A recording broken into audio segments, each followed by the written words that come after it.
Shalom. The times are changing, as Nobel Prize winner Bob Dylan noted already in the 1960s. We are living in turbulent and interesting times with a full-scale war in Europe since the Russian aggression in Ukraine. Whereas here in the Middle East, Israel and many of her former enemies are coming together in what has been called the Abraham Accords. Meanwhile, Israel is struggling domestically with the judicial reform. Mm-hmm. These are some of the issues that we are going to discuss here in this edition of the European Report, which is being filmed in Jerusalem, Israel's eternal capital.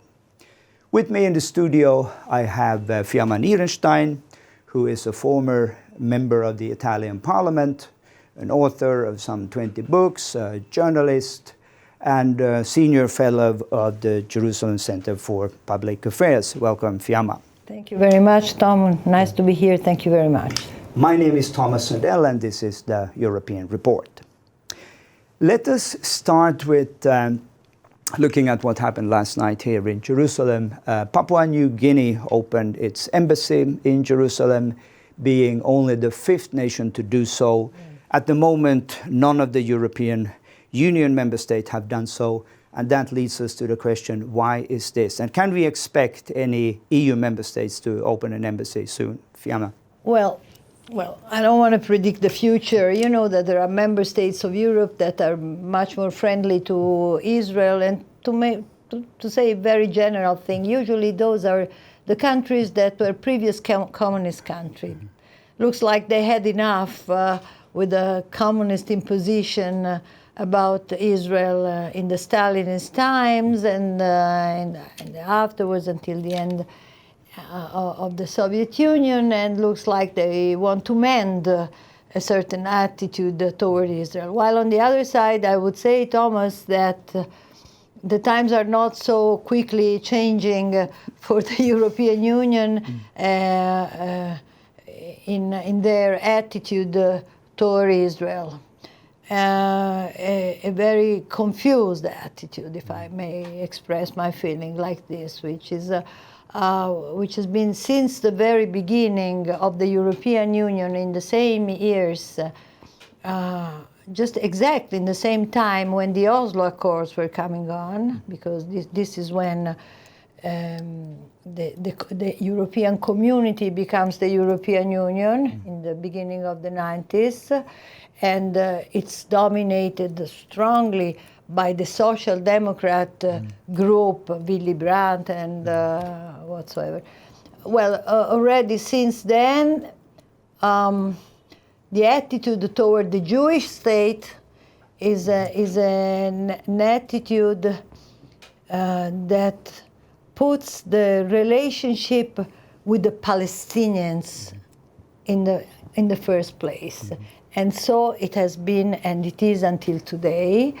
As we know, the European Union gives the very big sum of 500 million euros to the Palestinians each year, more than 100 to the UNRWA, the Organization of the Palestinian Refugees,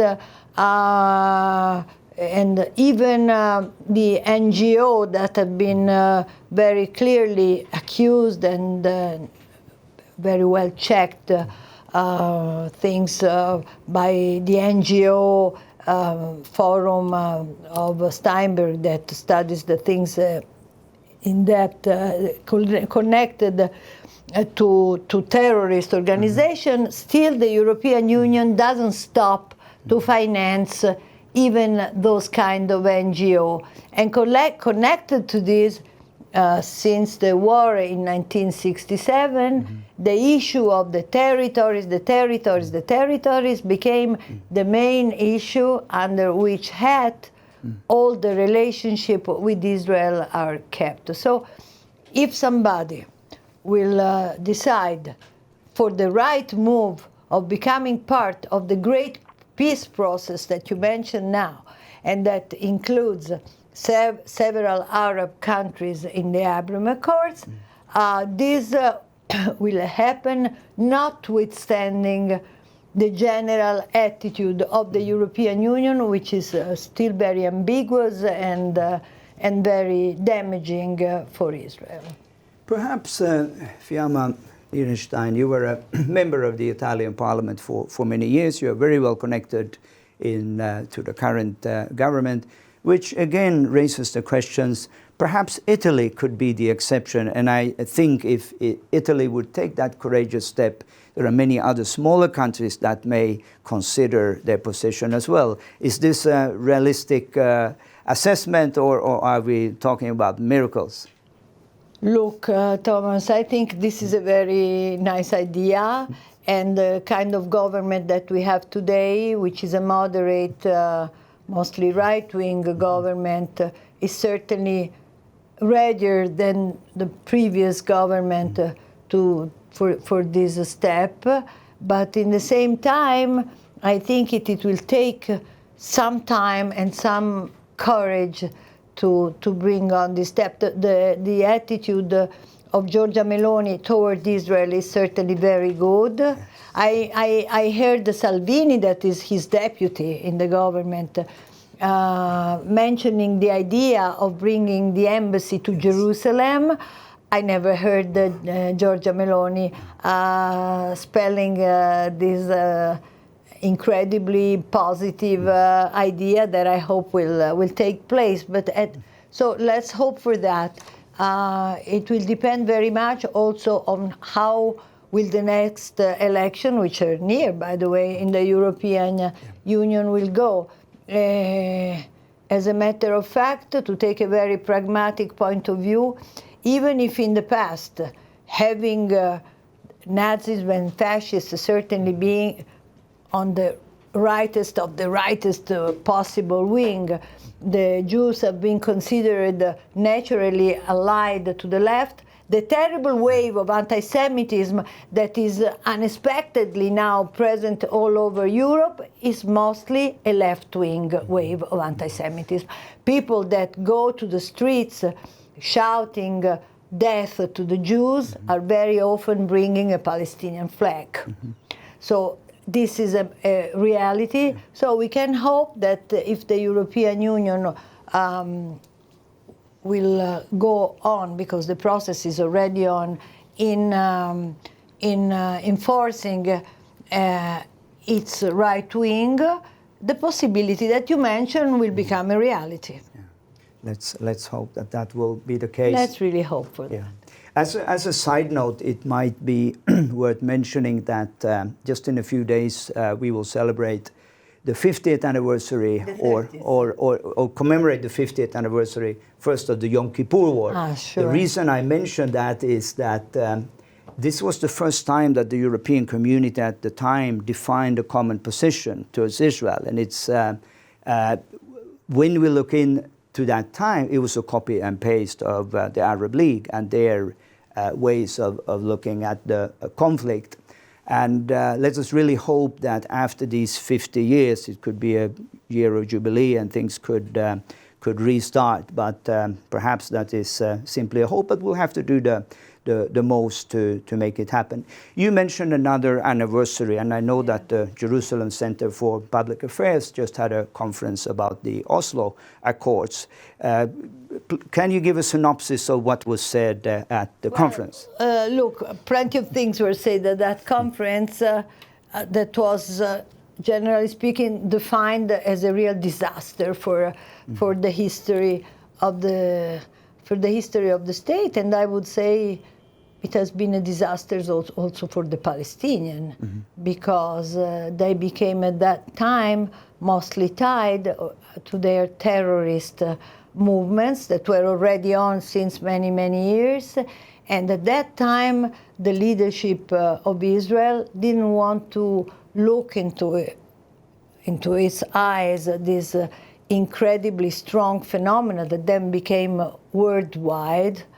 And because there had been at the time of the Oslo Agreement already plenty of terrible episodes of terrorism, but the left-wing leadership of that time, having the back also of all the world that was enchanted by the idea that the most difficult conflict in the world could be taken to a solution simply believing that the question was land for peace, which was not, because a real peace is never land for peace. It is always peace for peace. You don't hear that impression very much anymore, land for peace, and I think for various reasons, as you mentioned. Absolutely. Today, you know, after so many offers have been done to the Palestinians of land for peace in several occasions, and they have always been refused, there is no reason in the world to believe first that the Palestinians will abandon their dream of pushing the Jewish state out, delegitimizing the Jewish state, either from a moral point of view, and that's the reason why the question of the apartheid country, which is really a paradoxical way of looking at Israel, and that is there since 1975, which means when the United Nations voted Zionism is racism. Then it was cancelled, and then again it was rebrought to the attention of the international organization, the United Nations first, but also the European Union in several ways.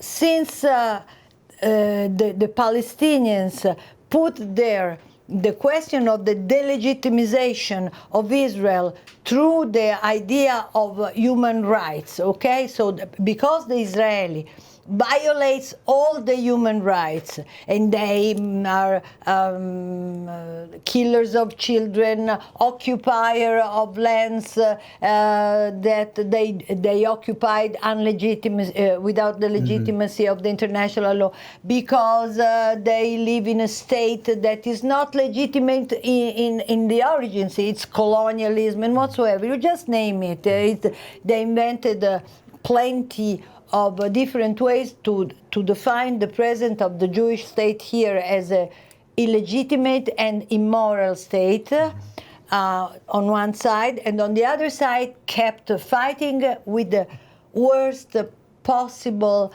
most cruel weapon that you have, which is killing innocent people in the streets. These two things together has never been faced properly by the international organizations, included the European Union. Right. That in the days when the second Intifada was on, that Arafat organized on the need of the Accords, of the Oslo Accords, declared through Solana, that was at that time the president, their real astonishment and worried because the Sheikh Yassin had been killed. You know, that has been, there were 2,000 dead Jewish in the street, more or less. But the main issue was this at that time, and this keeps going like that. Yes. Fiamma, I spoke with a prominent Jewish leader a few months ago, and he made this proposition where he said that listen, the ethical, moral argument for siding with Israel is never going to fly. It's outdated. We should never think that politics about morals or ethics is about self-interest. He was quite optimistic because this leads us to the geopolitical shifts. I mentioned the war in Europe, but also the opposite, the coming together in the Abraham Accords in the Middle East. The war in Europe, of course, raises the issue of energy, of security, of intelligence, areas where Israel, in so many ways, provides the solutions. Right. Would you agree with this way of looking at the current world in saying that this is a unique opportunity for Israel? Not that the Europeans or anyone else for that matter have had a moral reawakening, realizing that they need to stand with Israel, but simply that they cannot do without Israel. Listen, you have very optimistic friends, you know, because, and he also thinks that the rational will win on the ideology, which is never true in history. Ideology has always the upper hand. it's a proof of this is that with all the interest that Europe has with Israel, the most evident is the one that you quoted, the issue of energy. Now Israel, you know, has this hub that can be formed with Cyprus, with Greece, with Egypt, with Italy, maybe also with Turkey. We don't know, but it's becoming more and more important.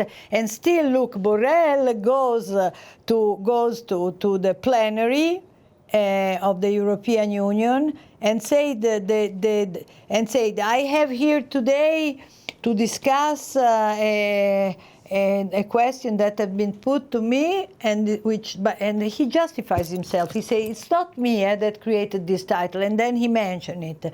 The deterioration of democracy in Israel and the consequence in the occupied territories. Now, what does he want to say? That Israel must be blamed, that he wants the European Union to blame Israel more and more.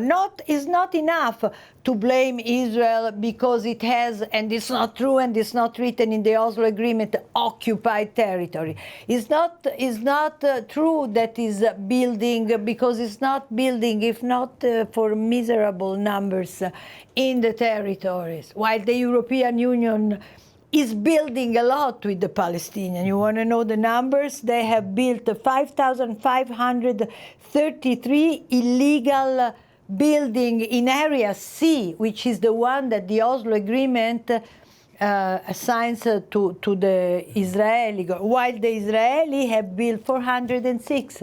So do the European Union know these numbers? They probably don't, okay? So they keep building, and they have a plan for that in Area C, because they, and not this Oslo Agreement, that don't speak about the final resolution of the conflict. They only say that after 5 years of the PA government, which has never been, will because they refused everything, they will have to discuss how the territories will really be divided between whom and how and who will.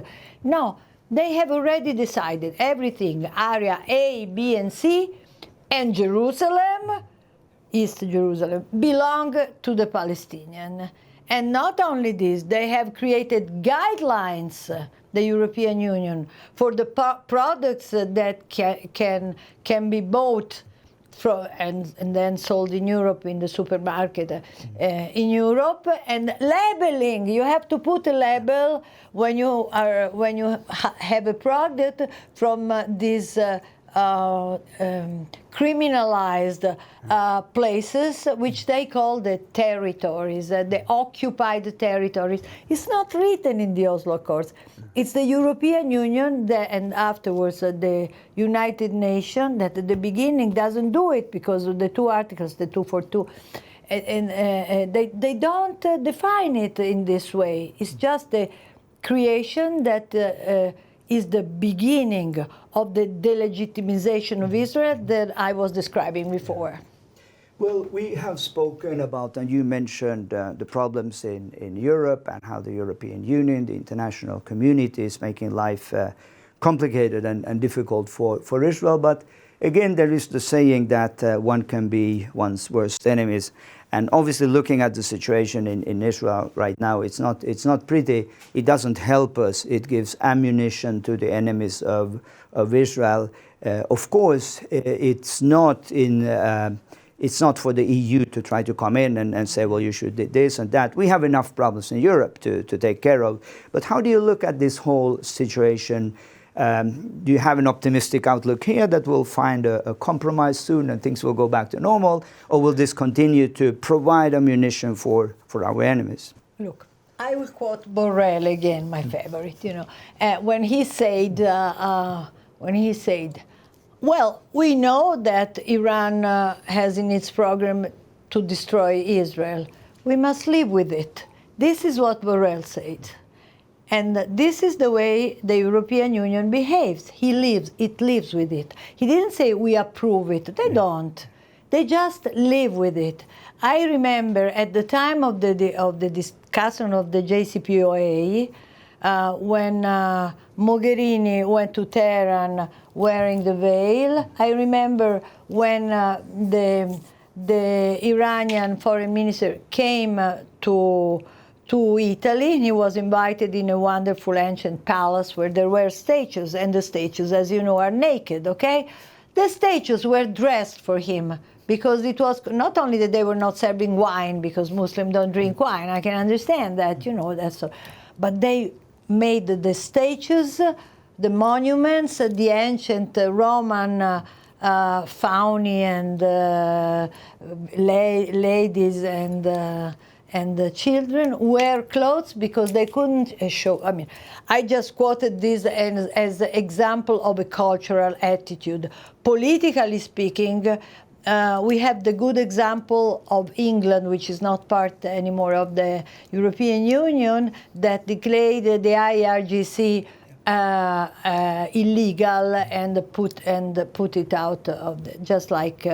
So we hope we simply should ask this at the moment from the European Union and as JCPA Jerusalem Center, we did an important initiative for that with Giulio Terzi in the Italian Senate.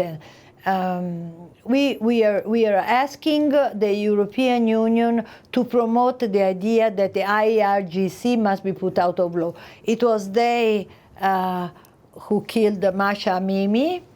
It was they that persecute dissidents, women, homosexuals in Iran, persecutes and kill, you know. It is them that promote all over the world, that organize the strategy of Iran of exporting terrorism all over the world, and instead they protect the policy of building an atomic bomb that all the world should be worried about.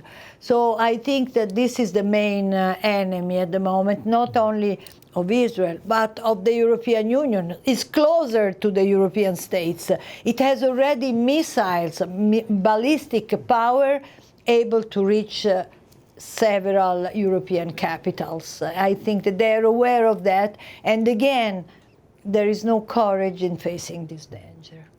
I couldn't agree more, and I'm sure you are very much aware of what happens at the UN Human Rights Council, so-called Human Rights Council in Geneva, which recently appointed the Iranian ambassador to be the chair of the social forum, which will be dealing with how technology can promote human rights. And we know, of course, the opposite is true in Iran, but still with very little of protests in the international community.